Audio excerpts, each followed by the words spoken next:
confinement.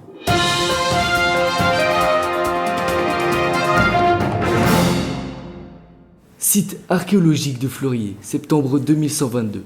Ce journal a été retrouvé par une équipe d'archéologues dans des fouilles faites à l'emplacement dans le Saint-Gymnase de Fleurier. Il s'agit de fragments de textes plus longs, de réflexions, de pensées écrites par une classe de jeunes gens, filles et garçons, lors de la désormais fameuse épidémie du Covid-19 qui a eu lieu en début d'année 2020. On sait aujourd'hui que l'épidémie et le confinement mondial qui s'en est suivi ont profondément changé l'existence des habitants de la planète.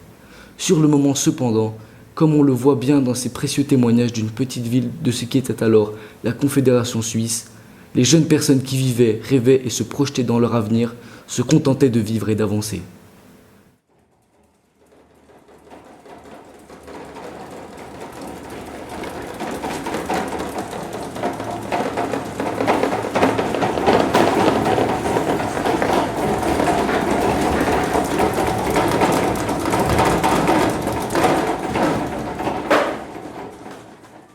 Lettre à moi-même dans 30 ans. Lettre à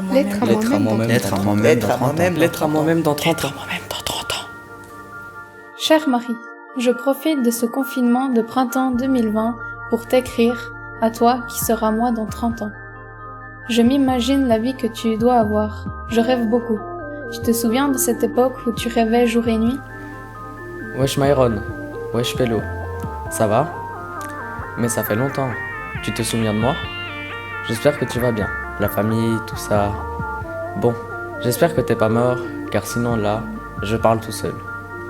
Autrement, on va faire un truc machin là. Passe-moi les numéros du loto de toutes ces dernières années et ne t'inquiète pas, ça va bien se passer. Je gère. Comme ça, ton 25 mètres carrés va se transformer en château d'Harry Potter. Allez, la bise. J'espère que tu te portes bien et que tu es heureuse. Après tout, c'est de ça qu'on rêvait le plus, d'avoir une vie heureuse et pleine d'événements magnifiques. Tu as des enfants? Une fille? Un garçon? Tu es marié? Tu habites où? Loin? Chère Maëva, je profite du confinement de ce printemps 2020 pour t'écrire à toi que tu seras moins dans 30 ans. Est-ce que tu as fondé une famille? Moi, je rêve de fonder une belle famille et acheter une maison à Dubaï. J'espère que tu vis avec notre père et que tu as pu aider notre famille en Afrique.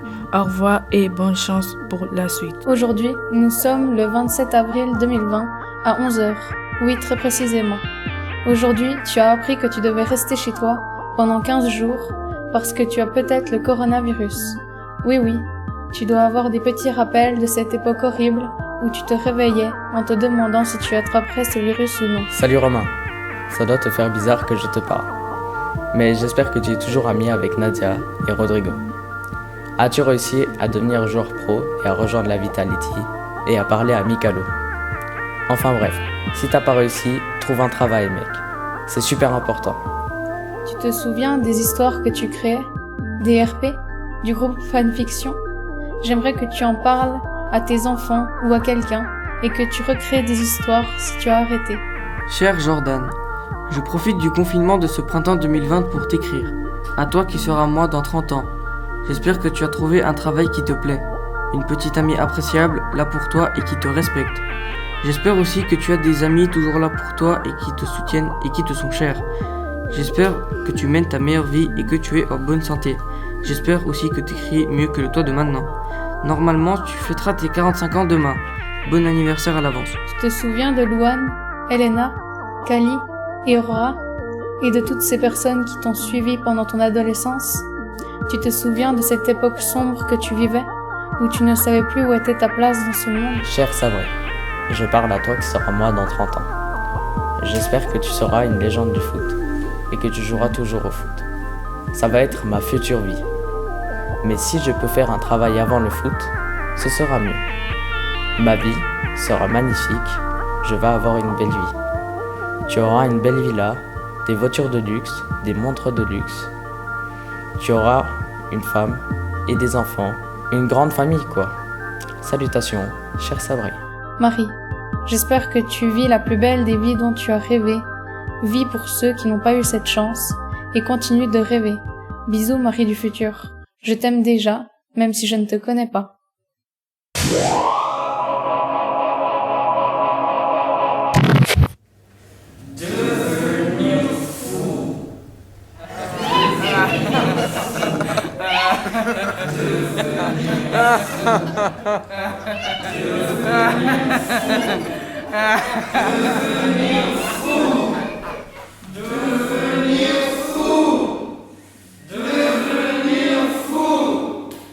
Eh bien, en juillet 1942, en temps de guerre, Adolf Hitler avait comme projet d'envahir un petit village de Bretons suisses. Mais quelle idée! Bref, le Führer ordonne à son armée de tuer toutes les vaches de la région, ce qui enquiquine vraiment les villageois, qui n'avaient plus de lait à boire. Le 17 juillet, à 19h23, le petit Jean Massé dit le Saint-Seigneur, le Sauveur, la divinité naquit. Bref, le petit-fils de Jésus. Sa naissance était peut-être la seule bonne nouvelle en cette période. Son père, le vieux Jean Massé Senior, eut une idée de génie. Même les génies des génies n'en avaient pas des comme ça. Donc le père du petit ordonna à sa femme, encore fatiguée de l'accouchement, d'aller lui faire un sandwich jambon beurre, pendant qu'il construisait une fronde géante. Il avait comme idée d'y mettre le gamin, pour l'envoyer tout droit sur le petit moustachu d'Adolphe. Donc après une dizaine d'heures à fabriquer une fronde géante, la machine de guerre était prête à démarrer. Il ne manquait plus qu'à faire venir le petit Hitler à bout portant et à sacrifier le petit Jean Massé pour sauver son peuple de buveurs de lait. La suite au prochain épisode. Mais non, je déconne. À 8h43 du matin, le Führer sort de chez lui avec sa paire de TN neuve et son petit journal Playboy. N'eut même pas le temps de dire sa fameuse phrase « 9999 » qu'un enfant de 3,67 kg lui arrive dans le crâne à plus de 276 km/h. Il fut décapité, ce qui sauva le peuple de buveurs de lait. Et le monde entier en fait. En hommage au sacrifice du valeureux Jean Massé, mort au combat, son nom a été donné à la rue à côté du pont. Mais c'est pas beau la vie, c'est pas possible.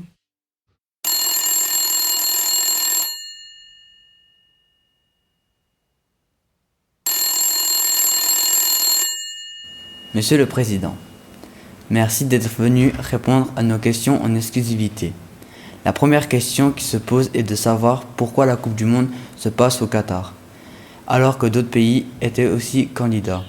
Comme vous le savez sans doute, l'attribution de la Coupe du Monde se fait sur tirage au sort. C'est le processus le plus démocratique possible que l'on a mis en place pour éviter tout problème de favoritisme ou de corruption. La corruption n'existe pas dans le football. On parle de plus en plus d'un virus qui semble créer une épidémie dans le pays du Sud. Est-ce que vous envisagez, si ce virus prend de l'ampleur, annuler la Coupe du Monde? Non, on ne l'envisage pas pour le moment. Vous savez, on n'a pas trop de 4 ans pour préparer la Coupe du Monde et des sommes colossales sont en jeu. Donc, quoi qu'il arrive, nous n'annulerons pas. Ce qui peut arriver, attention, je dis bien que c'est une simple éventualité, c'est que les matchs se jouent à huis clos. Mais une annulation pure et simple, non. J'ajoute que les services de santé publique semblent travailler d'arrache-pied pour trouver rapidement un vaccin contre ce mystérieux virus. Mais si la Coupe du Monde se joue à huis clos, n'est-ce pas un énorme manque à gagner pour la vente des billets, par exemple? Est-ce que cela n'est pas synonyme de faillite pour la FIFA? Un manque à gagner, certes, mais moins important qu'il n'y paraît. N'oubliez pas que toutes les chaînes de télé du monde seront présentes et qu'elles sont prêtes à payer des fortunes pour racheter le droit de diffuser les matchs sur leurs antennes. Alors non, il n'y aura pas de problème financier, en tout cas pas suffisamment important pour nous mettre en difficulté.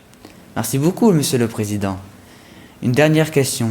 Qu'est-ce que vous pensez des trafics de billets qui permet à des personnes d'acheter en masse des billets qui rendront beaucoup plus cher ensuite? Nous luttons activement contre ces pratiques illégales, mais à l'échelle du monde entier, c'est difficile de contrôler le tout. Il est clair que cela nous fait perdre un peu d'argent et nous essayons de reprendre le contrôle de la vente des billets partout où nous constatons des irrégularités.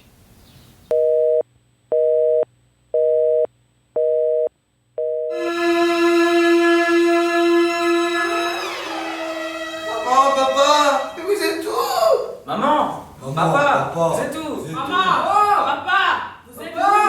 Maman, papa, Vous êtes vous êtes où? Papa, vous êtes où? Mon réveil sonne et je sens une douce odeur de croissants tout chauds qui viennent sortir du four. Je me lève pour aller à la cuisine. Sur la table, les croissants chauds, le café qui fume et les verres de jus d'orange. Mais je ne vois ni ma mère ni mon père. Je les appelle, mais personne ne répond. Je décide de descendre en bas pour voir s'ils étaient là. Mais rien, à part une cigarette posée sur le cendrier, à peine commencée. J'entends un bruit derrière moi. J'ai cru que je faisais une crise cardiaque, tellement j'ai eu peur. Mais c'est juste la balle du chien qui rebondissait contre le sol. Je l'appelle, mais pas de chien. Et je me dis, où sont-ils passés? Je crie, maman, papa! Mais personne. Je commence à paniquer. J'entends le bruit de la machine à café en haut. Je cours, mais personne. Je panique encore plus. Tout d'un coup, la maison commence à trembler. Le sol se casse. Je tombe dans un trou. Je me réveille tout d'un coup dans ma chambre et dans mon lit.